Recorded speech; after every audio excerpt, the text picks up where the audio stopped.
Maintain చేస్తారు.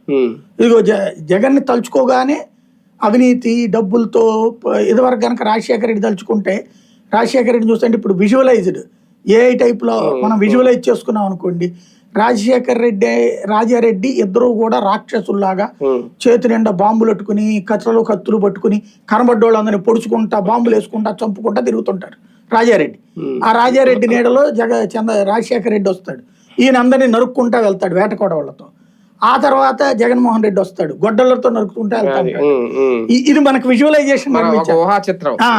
అదే సందర్భంలో డబ్బులు ఇట్లా కుప్పలు నీ ఇంట్లో ఉన్నది నా ఇంట్లో ఉన్నది ఇట్లా లాక్కునేసి డబ్బులు అని ఇప్పుడు దాని టైంలో ఎట్లా చేశారు, ఏది ఈ చివరిలో పుస్తకాలు పట్టదారు పుస్తకాలు అట్టిగట్ట చేశారు.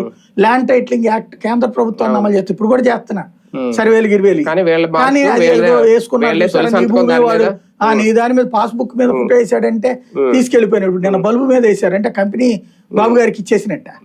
కానీ ప్రచారం ఏమని చేశారు, ఇదేమో బాబు గారు ఇస్తున్నారు కాబట్టి, అదేమో నువ్వెవడు ఇవ్వడానికి అన్నట్టు. కరెక్టే, ఇవ్వడానికి ఆ ఫోటోలు వేయడం మనము తప్పడతాం, కానీ అది ఎట్లా ఎంత నమ్మగించగలిగారు? అది వస్తుగా జగన్ ఓటమిలో అతిపెద్ద కీలకమైంది పల్లె ప్రాంతాలు అదే కారణమైంది. అదే అంశం ఇప్పుడు అట్లాగా ఎలా అయితే ప్రచారం చేసి నమ్మించగలరు అట్లా నమ్మించగలరు. తప్పు జరిగినా జరగకపోయినా సర్ది చెప్పుకునే ప్రయత్నంలో వైసీపీ కూడా ఫెయిల్ అవుతుంది. ఇప్పుడు ఈయన పిఏ